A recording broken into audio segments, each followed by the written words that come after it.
അത് ഭഗവാൻ പാർശ്വനാഥ് 2900 വർഷങ്ങൾക്ക് മുമ്പാണ് അദ്ദേഹം ജനിച്ചത്. അതിൻ്റെ ഓർമ്മയ്ക്ക് വേണ്ടിയിട്ടാണ് നമ്മുടെ കേന്ദ്ര സർക്കാർ കഴിഞ്ഞ ദിവസം 900 രൂപയുടെ നാണയം പുറത്തിറക്കിയത്. ഇത്തരം നാണയങ്ങൾ സ്മരണീയ നാണയം എന്ന് പറയും നമ്മൾ. ഇത് ശേഖരിക്കണമെങ്കിൽ നമുക്ക് റിസർവ് ബാങ്കിൽ ചെയ്ത് അതിന് ഒരു എമൗണ്ട് ഉണ്ട്. ആ എമൗണ്ട് അടച്ചാൽ മാത്രമേ സാധാരണക്കാർക്ക് പോലും ഇത് ശേഖരിക്കാൻ പറ്റുള്ളൂ. ഇതിപ്പോൾ കാണുമ്പോൾ നമുക്കൊരു 900 ആണെങ്കിലും ഇതിൻ്റെ വില നമുക്ക് സർക്കാർ തരുന്ന വില 7000 രൂപയാണ്. അത് വിപണിയിലേക്ക് കൊടുക്കാതിരിക്കാൻ വേണ്ടിയും മാത്രമല്ല ഇതിൽ സിൽവറാണിത്, ഇപ്പോൾ സിൽവറിലാണ് ഇത് ഉണ്ടാക്കിയിരിക്കുന്നത്. അപ്പോൾ അതിൻ്റെ ഒരു വില വെച്ചിട്ടാണ് അവർ 7000 രൂപ വെച്ചിട്ട് നമ്മൾ വാങ്ങിക്കുന്നത്. ആർക്ക് വേണമെങ്കിലും ഇത് റിസർവ് ബാങ്കിൽ അപേക്ഷിച്ചാൽ ഏകദേശം ഒരു 6 മാസം ഇത് നമ്മുടെ കയ്യിൽ എത്താൻ സമയമെടുക്കും. പക്ഷേ നമ്മൾ ആദ്യം കിട്ടുന്നുള്ള ആഗ്രഹം കൊണ്ട് നേരിട്ട് പോയിട്ടാണ് ഇത്തരം നാണയങ്ങൾ ശേഖരിക്കുന്നത്. ഇപ്പോൾ സതീഷിൻ്റെ ഈ പ്രദർശനത്തിൽ ഈ ഒരു നാണയം നമ്മൾ പ്രദർശിപ്പിക്കുന്നുണ്ട്. മാത്രമല്ല ഇത്രയും പുരാതനം എത്രയോ വർഷങ്ങൾ പഴക്കമുള്ള 100-ലധികം വർഷങ്ങൾ പഴക്കമുള്ള വസ്തുക്കൾ, നാണയങ്ങൾ, കറൻസികൾ, സ്റ്റാമ്പുകൾ, മഹാത്മാഗാന്ധിയുടെ 700-ൽ പരം ഫോട്ടോസ്, അത് ലണ്ടൻ മ്യൂസിയത്തിലാണ് ഇപ്പോഴും ഒറിജിനലുള്ളത്. അതിൻ്റെ ഒരു കോപ്പികളും ഇവിടെ നമ്മുടെ പ്രദർശനത്തിൽ CKG ഗവൺമെൻറ് കോളേജിൻ്റെ 50ാം വാർഷികമായിട്ട് ബന്ധപ്പെട്ടിട്ടാണ് നമ്മളിങ്ങനെ ഒരു പ്രദർശനം ഇവിടെ സംഘടിപ്പിച്ചിട്ടുള്ളത്.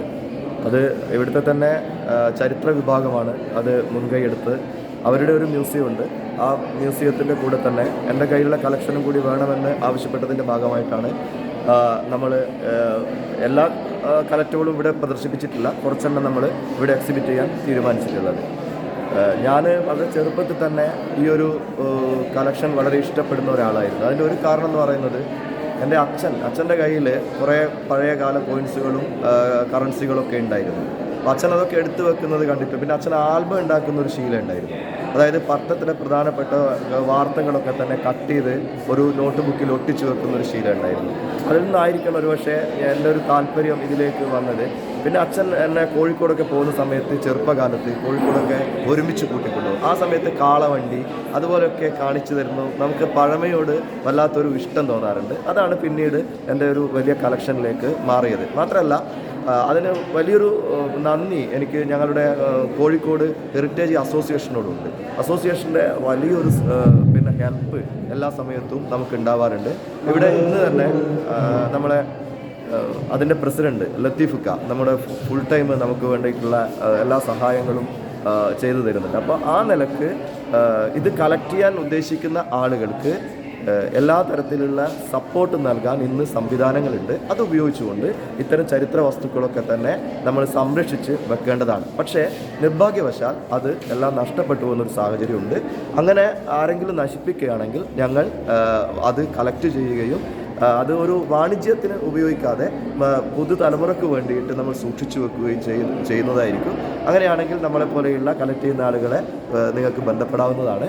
പിന്നെ മാത്രമല്ല ഇവിടെ പ്രദർശിപ്പിച്ച ഏറ്റവും പ്രധാനപ്പെട്ട ഒരു കാര്യം എന്ന് പറയുന്നത് മഹാത്മാഗാന്ധിയുടെ ലണ്ടനിൽ പ്രിൻ്റ് ചെയ്തിട്ടുള്ള അപൂർവമായ ചിത്രങ്ങളാണ്. അത് വളരെ ശ്രദ്ധയോടെ ആളുകൾ വീക്ഷിക്കണം എന്നാണ് എനിക്ക് പറയാനുള്ളത്. കാരണം മഹാത്മാഗാന്ധിയുടെ ജീവിതത്തിലെ അപൂർവമായ നിമിഷങ്ങളാണ് അതിലൊക്കെ തന്നെ ആലേഖനം ചെയ്യപ്പെട്ടിട്ടുള്ളത്.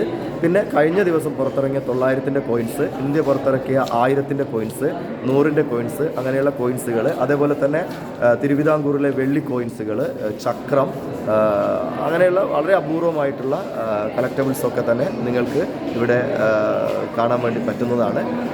അതിന് അവസരമൊരുക്കിയ ഈ കോളേജ് ശരിക്കും നമ്മളുടെ പ്രദേശത്തിൻ്റെ ഒരു സാംസ്കാരിക സ്ഥാപനം എന്നുള്ള നിലയിൽ വലിയൊരു ദൗത്യമാണ് നിർവഹിക്കുന്നത് എന്ന് പറയാതിരിക്കാൻ കഴിയില്ല.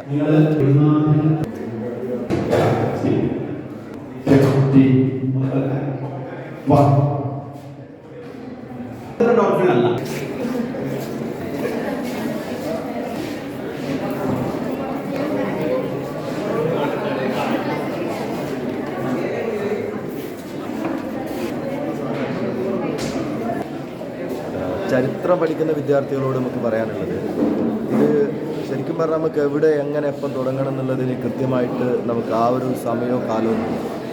ഉദാഹരണത്തിന് ഇപ്പോൾ എൻ്റെ വീട്ടിൽ തന്നെയുള്ള ഒരു സാധനം ഞാനിവിടെ എക്സിബിറ്റ് ചെയ്തിട്ടുണ്ട്. അത് പാട്ടം വാരം വാങ്ങിയതിനുള്ള നികുതി റസീറ്റാണ്. അതായത് എൻ്റെ പൂർവികന്മാർ പാട്ടം വാരം കൊടുത്തിരുന്ന ജമ്മി കുടിയാൻ ബന്ധം നിലനിന്നിരുന്ന കാലത്ത് ഒരു നികുതി റസീറ്റാണ്. അത് വലിയൊരു ചരിത്ര വസ്തുതയും ഒരു ചരിത്രവും നമ്മളോട് പറയുന്നുണ്ട്. ആ നികുതി റസീറ്റ് ഒരു കാലത്തിലുള്ള കേരളത്തിൻ്റെ സാംസ്കാരിക സാമൂഹിക ചരിത്രത്തിൻ്റെ ഒരേടാണ്. ആ തരത്തിൽ നമുക്ക് എന്തും ചരിത്രത്തിൻ്റെ രേഖകളാണ് എന്ന് മനസ്സിലാക്കിക്കൊണ്ട് നമ്മൾ അതൊക്കെ കളക്ട് ചെയ്യുക എന്നുള്ളതാണ് ഈ ഒരു കളക്ഷൻ തുടക്കക്കാരൻ എന്നുള്ള നിലയിൽ ഒരാൾക്ക് ചെയ്യാൻ പറ്റുന്നത്. പിന്നീട് അദ്ദേഹത്തിൻ്റെ ഇൻട്രസ്റ്റ് അനുസരിച്ചിട്ട് പല മേഖലകളിലേക്കും മാറാം. ഉദാഹരണത്തിന് ഇപ്പോൾ റേഡിയോ മാത്രം കളക്ട് ചെയ്യുന്ന അതാണ്, നമുക്ക് അത് മാത്രം അതിലേക്ക് മാത്രം ഫോക്കസ് ചെയ്യാം. ചില ആൾ വിളക്കുകൾ മാത്രം കളക്ട് ചെയ്യുന്ന ആളുകളുണ്ട്. നമ്മുടെ കോഴിക്കോട് ക്ലബ്ബിൽ തന്നെയുണ്ട് വിളക്കുകൾ മാത്രം കളക്ട് ചെയ്യുന്ന ആളുകൾ. അപ്പോൾ ആ നിലക്ക് ഏത് ചരിത്ര മേഖലയാണോ ഓരോ ആളുകൾക്കും ഇഷ്ടപ്പെട്ടിട്ടുള്ളത് ആ മേഖലകളിലേക്ക് പോവുകയും അതിനെക്കുറിച്ച് ഗവേഷണം നടത്തി മുന്നോട്ട് പോവുകയും ചെയ്യാവുന്നതാണ്. ഏത് തരത്തിലായാലും പഴയ വസ്തുക്കൾ എന്നുള്ളത് വലിയ ചരിത്ര ശേഷിപ്പുകളാണ് എന്നും അത് സംരക്ഷിക്കേണ്ടത് നമ്മുടെ ഓരോരുത്തരുടെയും കർത്തവ്യമാണ് എന്നും തിരിച്ചറിയുന്നിടത്താണ് ഇത്തരം പുരാവസ്തുക്കളുടെ ശേഖരണത്തിൻ്റെ പ്രസക്തി നിലനിൽക്കുന്നത്. ഇതുപോലുള്ള ഒരുപാട് കാര്യങ്ങൾ ചെയ്യുന്ന കേരളത്തിൽ ഒരുപാട് ആളുകളുണ്ട് ശേഖരിക്കുന്നത്, ചെറുതും വലുതായിട്ടുള്ള. അപ്പോൾ അവരുടെ സംഘടന എന്ന രീതിയിൽ എന്തെങ്കിലും പ്രവർത്തിക്കുന്നുണ്ടോ? അങ്ങനെ ഒരു കൂട്ടായ്മയുണ്ടോ? എന്ത് പറയും?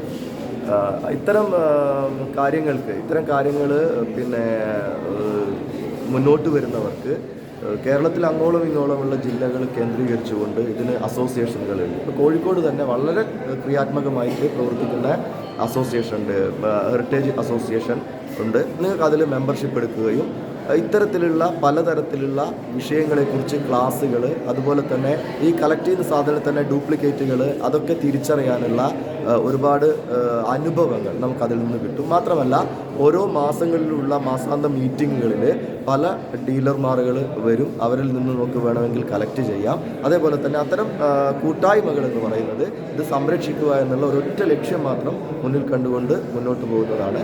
അപ്പോൾ അത് അത്തരം ക്ലബ്ബുകളിൽ മെമ്പർഷിപ്പ് എടുക്കുന്നത് ഈ ഇത്തരം കളക്ഷനുകൾക്ക് ഒരു മുതൽക്കൂട്ടായിരിക്കും.